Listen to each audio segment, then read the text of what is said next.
What's up, everybody? I'm Priyanjoni. So recently, Pioneer DJ released the XDJ-RX3 all-in-one DJ system.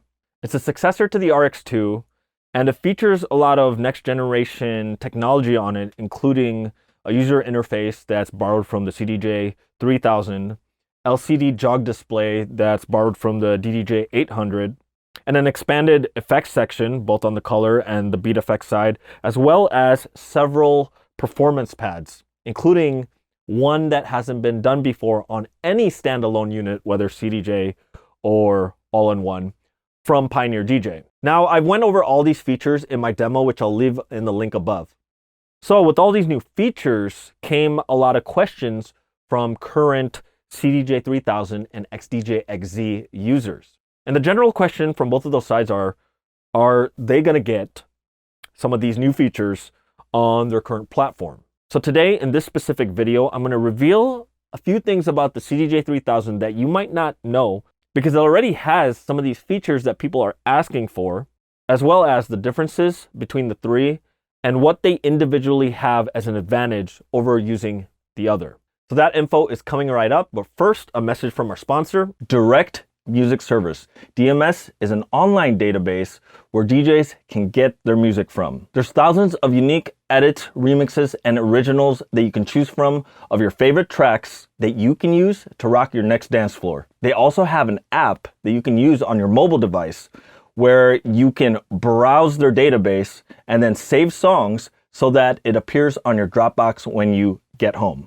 I'm going to leave you 2 discount links down below in the pinned comment if you want to subscribe. Go to directmusicservice.com today to sign up. So I'll have to apologize. Right now, I have the XDJ-RX3 here with the CDJ-3000, but I do not have the XDJ-XZ. And even if I did, I don't know where I would put it, where I could still keep it in camera. But for this first #1 point about the XDJ-XZ, we don't really need it here.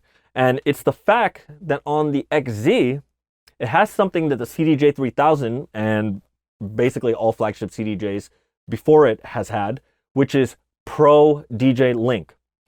On the XZ, you can expand it to 2 more CDJs, and all you have to do is plug it via Ethernet, and you can run them off one flash drive and control that flash drive from all 4 decks on the XZ. That's how CDJ-3000s works. Pro DJ Link is basically a way to link multiple CDJs and whatever mixer you're using, so you can load songs from one flash drive, see the waveform from the other CDJ that's playing, and also sync things like tempo to the beat effects. The XDJ-XZ has that, but the XDJ-RX3 does not. In fact, in the entire XDJ-RX series, there's never been Pro DJ Link, with one small little exception of one feature. The XDJ-RX, the very first one, had an Ethernet port, and that was only usable if you were using link export, which on the RX2 and the RX3 can be done via USB. Link export is the capability on Rekordbox so that you can use your library just like a flash drive, but from your computer. It's different from using performance mode because all the audio processing happens at the hardware level versus the software level. And the other advantage to Pro DJ Link is you can use other devices outside of just CDJs. You can use it to sync to Rise instrument like a DJS-1000, have the tempo sync to whatever your master tempo is. Pro DJ Link allows you to use third-party applications like Show Control to sync your music with the visual lighting on a festival stage. And for whatever reason you want to use Pro DJ Link for, the XZ has it, but not the RX3. So, #2, the performance pad modes that are now on the XDJ-RX3, which is Hot Cue, Gate Cue, Beat Loop 2, Slip Loop, Release Effects, Beat Jump 2. So here's the thing. CDJ-3000 users are asking for this functionality of pad modes for the CDJ-3000. But here's the big reveal. All of these, with the exception of Release Effects, are already on the CDJ, including the Gate Cue. So let me go one by one with this. Beat Loop. This is the ability to use the pads to initiate different lengths of loops. If you look on the CDJ, you have a 4-beat loop button, a dedicated 4-beat loop button, and an 8-beat loop button. And you can use this once a loop is engaged to half beat or double time a loop. So let's say I start a 4-beat loop, I can make that a 2-beat loop.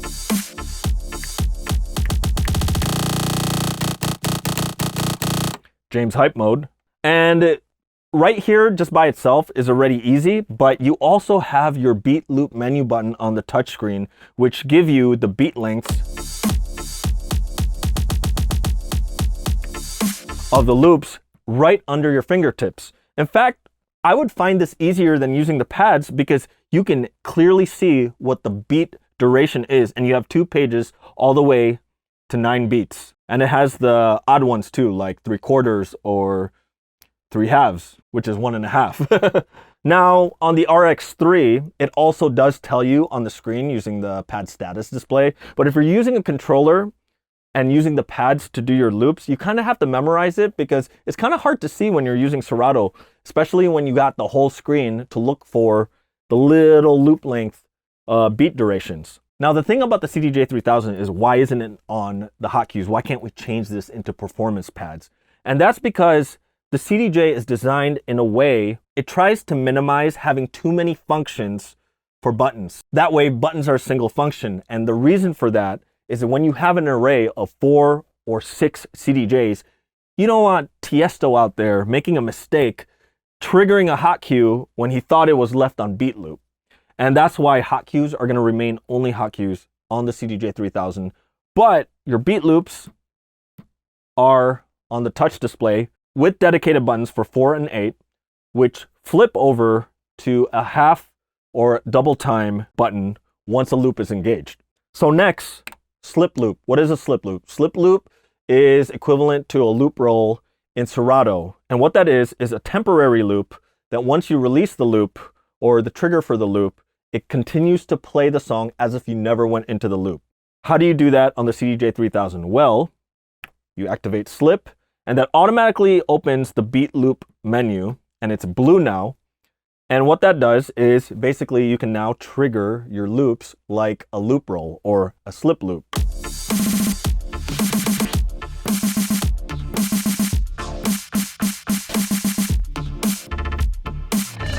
And you can go back to normal beat loop by turning off slip. And once again, when you're in that mode, the beat duration is under your fingertips and it's very responsive. There's no latency when you're tapping them. So next we got beat jump, and there is a beat jump menu here, but there's also beat jump dedicated buttons which you can set the beat duration to in the utility. You got your half beat, all your beat durations up and down. On the pads, you kind of have to select your beat duration and then press a certain pad to go up and down. With this, it's just up and down with the different beat durations labeled under your fingertips. Now, talk about gate cue. Historically, since the dawn of hot cues on the CDJ-1000, the way it behaved is when you're stopped, when you're queued up with the cue button and you trigger a hot cue, it starts playing. That means you can't hold it and release and it'll stop. It plays from the hot cue. That's why it's called a hot cue. Then Serato came along and did gated hot cues where when you're stopped, it's temporary. And that's been a workflow that's been familiar to anybody who uses a DJ controller because software works like that. Rekordbox has a setting where you can go ungated or gated just like Serato. But on CDJs, hot cues behave like how they did on the CDJ-1000. And that function of gated hot cue was added to the RX3. And folks who use the CDJ-3000 were asking, why can't we do that on the CDJ-3000? Well, did you know that for a long time now, you could, even before the CDJ-3000? Here's a big reveal, and I found this out recently. This is not something I came up with. So what you do is go to the end of the track, and I set a hot cue for that, all the way to the silent part. Then I turn on slip. Now, when I trigger the hot cues, they are momentary.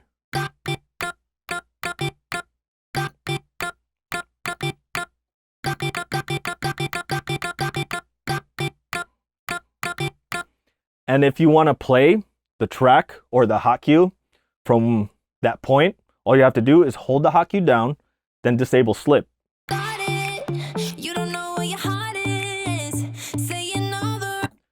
And I can't take credit for this. This was actually discovered by a guy named Steve Stone. So shout out to him for discovering this hot cue go around on the CDJ-3000.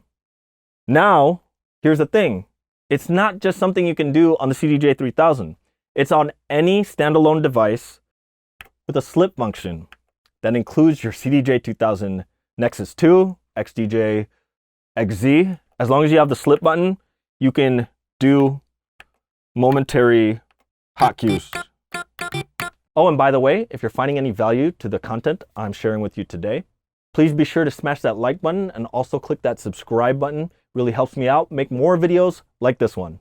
Now, number 3, let's talk about the load time. Now, both of these units, the XDJ-RX3 and the CDJ-3000s, are known for its super fast load time.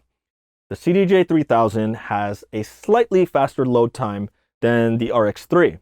Now, it might not matter much if you're using an MP3 file. Here's where it matters.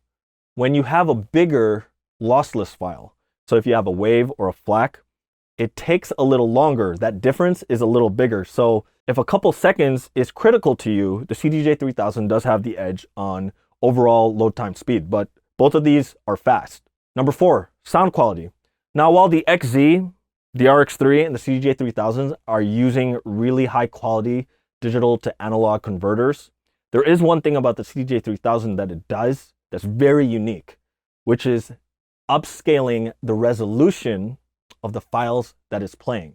So it could take a 44.1 kilohertz sample rate and upscale it to 96, and through a process of real-time interpolation, it actually increases the resolution of the overall file. It's different from upscaling it and just making it bigger and re-rendering it. No, that's not what it does. It literally takes it and makes it into a higher resolution by smoothing all the steps of all the little bits of the waveform. This technology isn't just done on audio. If you look up a company called Topaz Labs, they do this with video where you can upscale a video that's 1080p and stretch it to 4K and make it look convincingly 4K. What it does, it goes through some filtering and sharpening to make the 1080p video look nice and crisp when it's stretched to 4K. And it uses some special algorithm to do that, and I'm not smart enough to explain how it works, but I've actually seen the results, and Topaz can make a 1080p look convincingly 4K. Now, that's different from rendering something in 4K or creating something in 4K and just displaying it in 4K. This is actually an upscaled from 1080p. In the case of the CDJ-3000, it actually re-renders the file to be at a higher resolution. And this will matter if you're playing on a super high-end sound system, like on a festival stage, for example. Number 5, let's talk about the displays. The display on the XDJ-RX3 is an inch bigger than the one on the 3000, but the one on the 3000 is 60 frames per second when you're using it in standalone. Very smooth on the waveform. The RX3, it looks really good, and it matches the 30 frames per second that you also see on the smaller screen on the XZ. Now, keep in mind, the reason why the screen is big is so that you can fit all your effects parameters, 2 waveforms, and 2 deck displays. Now, finally, number 6, let's talk about link queue. When you're using the CDJ-3000 with a Pro DJ Link compatible mixer like a DJM-900NXS2 or a DJM-V10, and you're hooked up in Pro DJ Link, you can use a function called link queue, and it works with your headphones. There is link queue on the RX3. The way it works on the RX3, when you have a playlist loaded, you can listen to the songs in the playlist in your headphones without loading them to the track. All you do is scrub your finger on the waveform, and you can listen to different parts of the song just by moving your finger over the waveform. That feature is called Touch Preview, and it's actually on the CDJ-3000. It was introduced on the CDJ-3000. However, when you're using it with the CDJ-3000, you also have another link queue feature, which is Touch Queue. When a song is playing, you can listen to different parts of that same song by scrubbing your finger on the bottom waveform and you can hear it in the headphones. So you can preview ahead of the song to see where the song is going. So with CDJ-3000s in Pro DJ Link with a Pro DJ Link mixer, you have 2 link queue functions, while on the RX3, you have 1 link queue function. Now here's one advantage the RX3 has with link queue. You don't need any additional network devices like an Ethernet switch and multiple wires to connect in order for it to work. It's built into the system. Well, I hope this information helps you guys out. If you're making a decision whether to buy or replace any of these items, if you're thinking about getting an XDJ-RX3, or you have an existing CDJ-3000 and you wondered about these new features on the RX3, or you were wondering what's the advantage with the XDJ-XZ, each one of these have their strengths, and you can decide on which one you want to use based on how you play. If you plan on picking any of these items up, I'm going to leave you some product links from Zounds because they have one of the best payment plan programs you can find online. Click the links from Zounds if you're ready to pick this up today. So really appreciate you for watching. Thanks, take care, and stay healthy.